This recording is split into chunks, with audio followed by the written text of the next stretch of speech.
కి స్వాగతం. ఈనాటి జిల్లా మహానాడు కార్యక్రమానికి వచ్చేసిన మంత్రివర్యులు ఆనం రామనారాయణ రెడ్డి గారికి, మంత్రివర్యులు పొంగూరు నారాయణ గారికి, ఎంపీ వేమిరెడ్డి ప్రభాకర్ రెడ్డి గారికి, నెల్లూరు శాసనసభ్యులు, అలాగనే రాష్ట్ర చైర్పర్సన్స్, మాజీ శాసనసభ్యులు, మాజీ శాసన మండలి సభ్యులు, తెలుగుదేశం పార్టీ సీనియర్ నాయకులు, అలాగనే నా ముందున్న తెలుగుదేశం పార్టీ కుటుంబ సభ్యులందరికీ ఈనాటి మహానాడుకి మీకు స్వాగతం, సుస్వాగతం. ఈరోజు ఎంతో సంతోషంగా ఉంది. నెల్లూరు జిల్లా మొత్తం తెలుగుదేశం కుటుంబ సభ్యులు, ఈ తెలుగుదేశానికి వెన్నెముగ్గా నిలబడిన కార్యకర్తలు అందరూ ఈరోజు ఈ పండగ దినాన ఇక్కడికి రావడం. మరి తెలుగుదేశం పార్టీ అన్న ఎన్టీ రామారావు గారు స్థాపించిన పార్టీ. ఇది 4 గోడల మధ్యలో ఒక బోర్డ్ రూమ్లో స్టార్ట్ అవ్వలే ఈ పార్టీ. ప్రజల గుండెల్లో నుంచి స్టార్ట్ అయింది ఈ పార్టీ. తెలుగు వారి ఆత్మగౌరవం కోసం స్టార్ట్ అయిన పార్టీ తెలుగుదేశం పార్టీ. పార్టీ స్థాపించిన 9 నెలల్లో అధికారంలోకి వచ్చిన మొట్టమొదటి పార్టీ, ప్రాంతీయ పార్టీ దేశంలో అని కానీ తెలియచేస్తున్నా. స్వర్గీయ ఎన్టీ రామారావు గారు పేద బడుగు బలహీన వర్గాల కోసం ఇట ఎకనామికల్గా కావచ్చు, ఇట రాజకీయంలో కావచ్చు, అన్నిట్లో ముందొస్తే ఆ సామాజిక వర్గం ముందుకు వస్తుంది అని చెప్పి ఒక ఆలోచనతో ఈ తెలుగుదేశం పార్టీ పెట్టడం జరిగింది. భారతదేశంలోనే ఒక మనిషి, మానవుడికి కనీస నెసెసిటీస్ పూర్తి అవ్వాలి. తినడానికి ఆహారం, కట్టుకోవడానికి బట్ట, ఉండడానికి నీడు, ఈ యొక్క వెల్ఫేర్ ఆ రోజుల్లోనే ఎన్టీ రామారావు గారు స్టార్ట్ చేశారు. ఈరోజు అటువంటి మహానుభావుడు స్థాపించిన పార్టీలో మనందరం ఇక్కడ ఉన్నామంటే అదొక మనం చేసుకున్న అదృష్టం. ఎన్నో రాజకీయ పార్టీలు చూస్తున్నాం, ఒక లక్ష్యం లేదు, ఒక గమ్యం లేదు, ఏదో గాలికి వస్తున్నాయి, గాలికి పోతున్నాయి.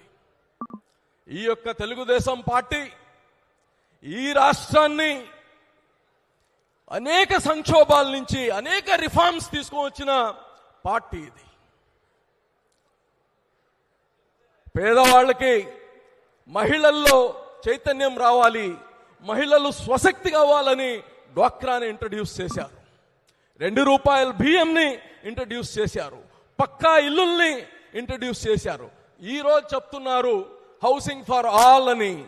ఇది 1983లోనే హౌసింగ్ ఫర్ ఆల్, ప్రతి ఒక్కడు తాటా గుడిసుల్లో కాదు ఉండాల్సింది, పక్కా ఇల్లుల్లో ఉండాలని ఒక ఆలోచనతో పుట్టిన పార్టీ ఇది.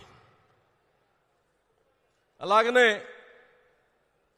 చంద్రబాబు నాయుడు గారు ఒక అడుగు ముందుకు తీసుకెళ్లి ఆంధ్ర తెలుగువారు అంటే ఈ దేశంలోనే కాదు ప్రపంచం మొత్తంలోనే తెలుగువారంటే తెలుగువారి యొక్క ఆత్మగౌరవం పెంచిన వ్యక్తి నారా చంద్రబాబు నాయుడు గారు.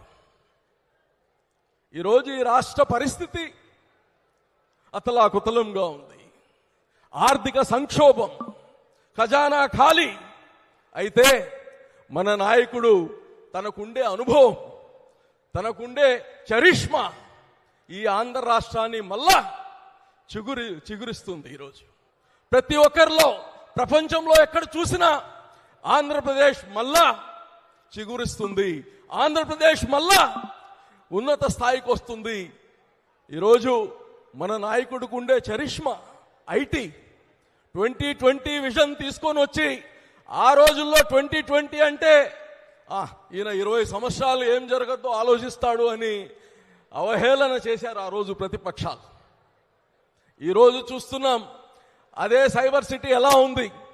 ఐటీ ఇండస్ట్రీ రెవల్యూషన్ కి మూలం వేసింది చంద్రబాబు నాయుడు గారని కానీ మనం చేసుకోవాలి.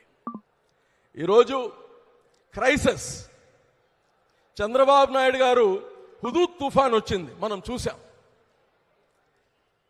ఆ రోజు ఇంకా విశాఖపట్నం ఇంకో 5-6 సంవత్సరాలైనా ఇది తేరుకోలేదు అని చెప్పిన దాంట్లో ఆ రోజు మున్సిపల్ శాఖ మంత్రిగా నారాయణ గారు ఉన్నారు. రోజుల్లో అమెరికా లాంటి దేశం కానీ అదే సమయంలో కత్రీనా అనే ఒక టైఫూన్ వస్తే అమెరికా కానీ నెలల పాటు అమెరికా కానీ రీఇన్స్టేట్ చేయలేకపోయింది. ఇక్కడ దానికన్నా తీవ్రమైన హుదూద్ తుఫాన్ని 10 రోజుల్లో మళ్ళా రీఇన్స్టేట్ చేసి ప్రజలకి యథాతథా అన్ని సేవలు అందించిన వ్యక్తి చంద్రబాబు నాయుడు గారు. ఈరోజు మన రాష్ట్రానికి ఒక రాజధాని లేకుండా అయిపోయిన స్థితి గత ప్రభుత్వం చేసింది. 33,000 ఎకరాలు రైతన్నలు మామూలుగా తన బిడ్డల తర్వాత రైతుకి దేనిపైన ప్రేమ ఉందంటే భూమిపైన ప్రేమ. ఎందుకంటే ఆ తల్లి తనతో పాటు అందరికీ బువ్వ పెట్టే తల్లి భూమి. అటువంటి భూమిని ఓం సాయి నమో నమః సద్గురు. ఒక రైతు